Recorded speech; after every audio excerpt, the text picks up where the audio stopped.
Black Box Production. No. I just want to tap in, man. Salute to you, man. Hey, cuz. Yes, sir. Hey, man, I've been bumping your music, man. Hey, man, that Beautiful World, man. Man, that still go. Hey, you know that what? Beautiful World, that Beautiful World, something about that record, it surfaces. You see, I don't play it, and then in my personal life, right? I don't play it. Like, it just, when I hear it, it's just like, But no matter how much I ignore it, it always come up. The other day, my daughter texted me. She like, her friend. She just sent me a screenshot. It's like, why they playing your daddy music at my job? So I'm like, where you work? What they playing? And she like, in her mind, that's something she should already know. She don't want to ask me. So she like, Dad, you asked me too many questions. So I'm like, long story short, he worked at Dave & Buster's and they was playing Beautiful World. I'm like, damn.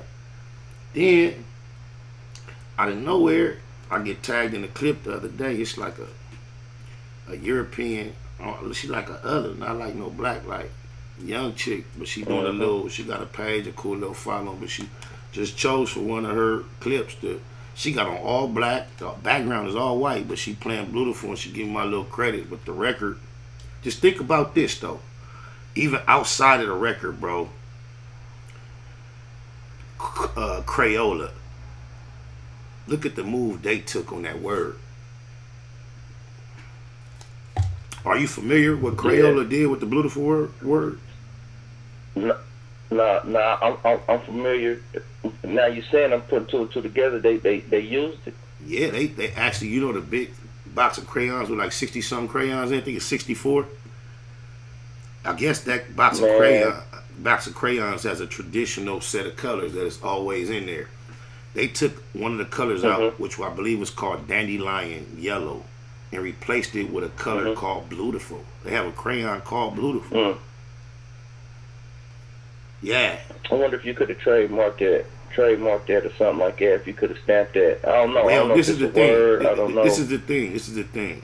Back in the day when I popularized the word Beautiful, I know through the process of trying to get it on a license plate that no matter how you spelled it, every way was already taken up. It was already taken up. So it wasn't a new word necessarily. Right. Had I copyrighted it or trademarked it to some extent back then, perhaps there would be some type of coverage. But I looked into that. It ain't nothing. We ain't had no action, and they actually did. They trademarked it. They did trademark it. So that's a lesson. Yeah. Go ahead. I was saying that to the people out there, because we the little people. When y'all start, moving, make sure y'all start trademarking y'all stuff, man. So nobody won't take it.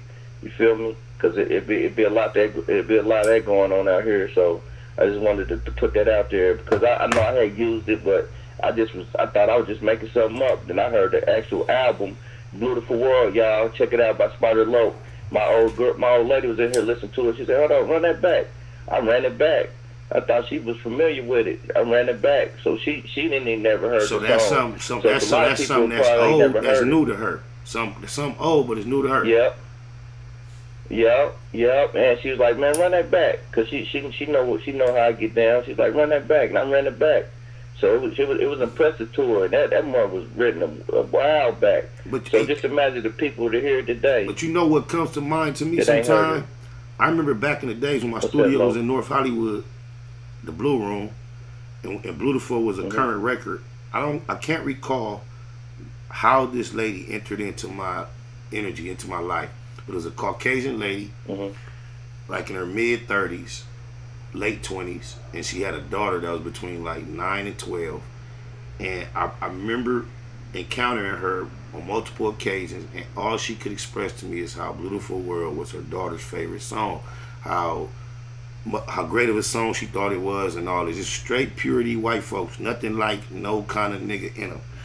And often when I see, there's also a wine campaign, a wine brand who did a blue version, and they used Beautiful as their campaign before Crayola. Then when Crayola got out, I'm always suspicious if that young girl who mother used to come around me is on these campaigns, because she'll be right in her 20s now. And I just imagine, did she grow up with that being one of her favorite songs and get on one of these teams as an executive, and is these her ideas? I just be suspicious of that. I know it might be far-fetched. You feel me? You feel me though?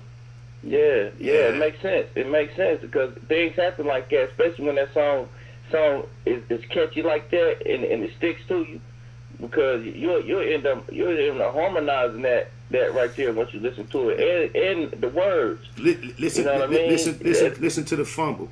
How the boys say I don't deliver and all that. Well, I ain't deliver right. Just think about that record at the time, and we see what it is without any push.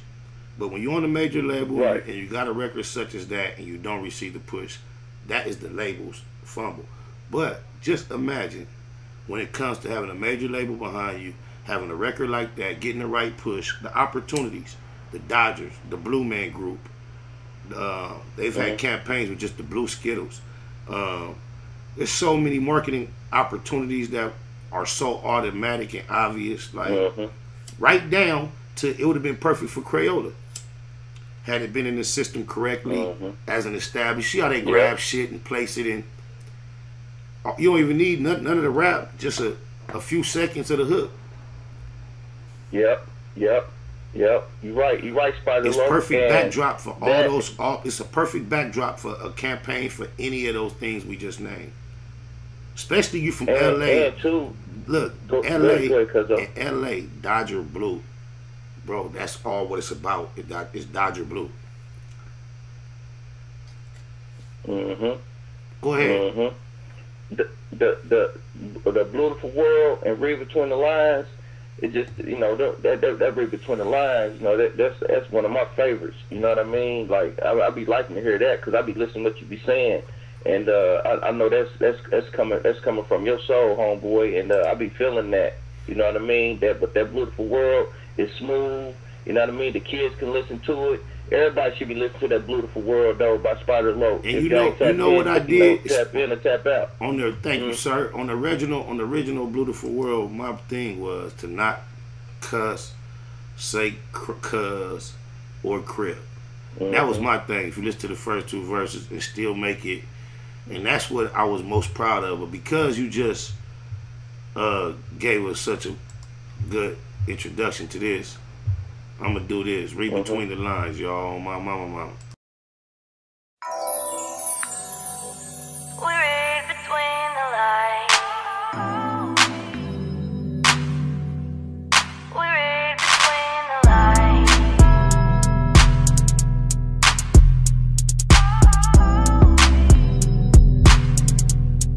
We read between On the set, cause I swore I had covered my bases. Ended up in court, had to fight a couple of cases. Crackers don't care when you come in them places. It be written on their faces. Them motherfuckers is racist. Fuck trial, shit tricky, give me the deal.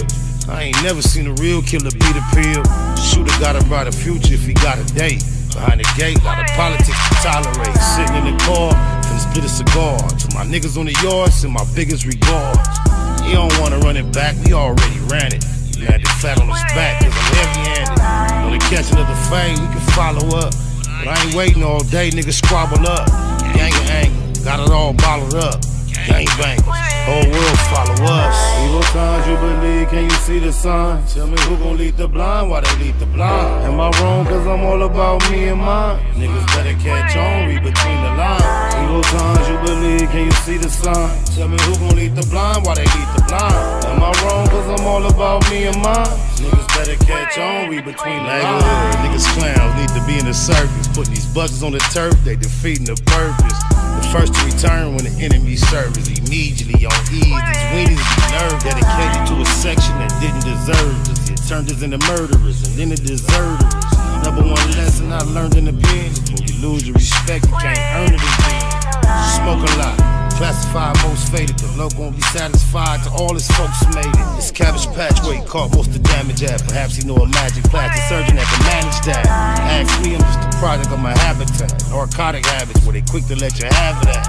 Big homie talking about he need half of that. I'm laughing at him as if my little bastard's having that. You believe, can you see the sign? Tell me who gon' lead the blind, why they lead the blind? Am I wrong cause I'm all about me and mine? Niggas better catch on, read between the lines. Evil times you believe, can you see the sign? Tell me who gon' lead the blind, why they lead the blind? Am I wrong cause I'm all about me and mine? Niggas better catch on, read between the lines.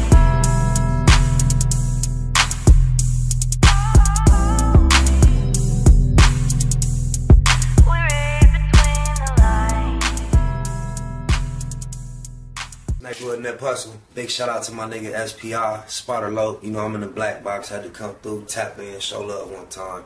Yeah, y'all make sure y'all subscribe. Stay tuned, all that. It's the homie cook-up boss, goddammit, Cub Low. And y'all tuning in to the Wake and Bake Show with goddammit the homeboy Spider Low. Here with SPI, the realest nigga in LA. Spider this bitch! My nigga Spider Low. Spider Low, nigga. Spider Low. It's Spider Low. Spider Low. Spider Low. Spider Low. Spider Low, that's my nigga. Spider Low. Spider Low. Shout out to SPI, that motherfucking nigga. You are now in the black box with the homie Spider Low, the most eastiest. Facts over feelings, keeping it a Google Plex. Feel my campaign. Spider Low, Wake and Bake. Better keep it Google, nigga. Loke is in LA somewhere doing what he's doing.